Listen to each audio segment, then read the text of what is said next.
Assalamualaikum warahmatullahi wabarakatuh dan salam sejahtera.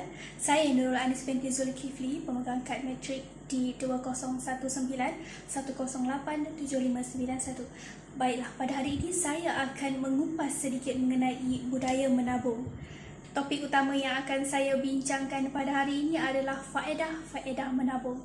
Jadi, mari kita lihat apakah faedah-faedah yang didapati melalui budaya menabung.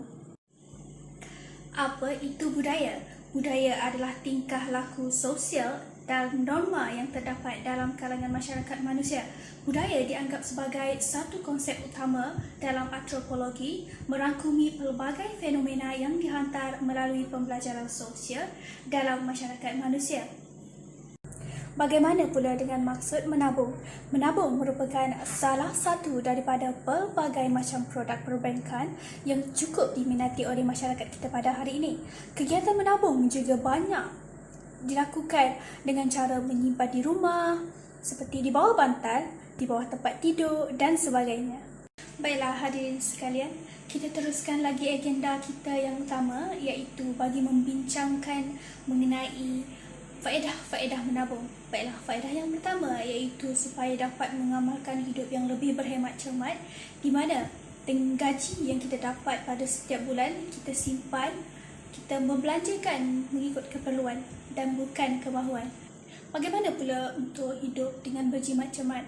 Ini termasuk dalam konteks pengurusan, bagaimana kita menguruskan pembelanjaan kita pada setiap bulan, bagaimana berapa jumlah yang kita simpan, berapa yang perlu dibelanjakan dan berapa yang perlu digunakan untuk kemahuan sendiri. Jadi sudah terang lagi bersuluh dengan adanya perancangan yang jelas dan tepat mengenai pengurusan kewangan setiap bulan, maka kita dapat menabung dengan lebih baik dan mengelakkan berlakunya masalah-masalah yang tidak dimahukan. Baiklah, faedah yang kedua iaitu mencegah kita daripada berhutang.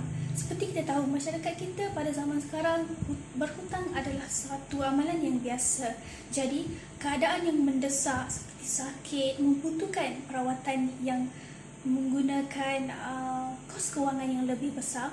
Namun kita tidak mempunyai kesediaan dana, jadi kita terpaksa berhutang. Jadi di situ berlakunya masalah utama sebenarnya.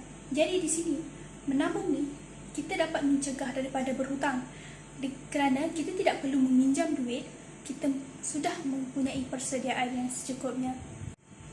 Hadirin dan hadirat yang dihormati sekalian, faedah yang terakhir yang akan saya bincangkan pada hari ini adalah ketersediaan wang di saat mendesak.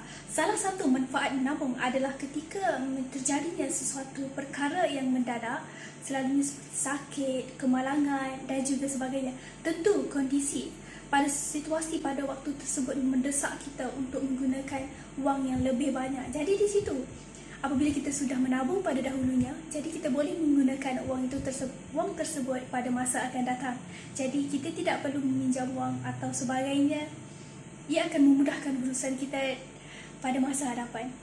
Baiklah, konklusinya tuan-tuan dan hadirin sekalian, menabung adalah satu amalan yang cukup berguna pada masa hadapan, terutamanya untuk diri sendiri, anak-anak, keluarga dan masyarakat. Jadikan amalan menabung sebagai amalan harian. Sikit-sikit, lama-lama jadi bukit, bak kata pepatah tersebut. Simpan sedikit demi sedikit, akhirnya akan memberikan kesan jumlah yang lumayan pada kita pada masa akan datang.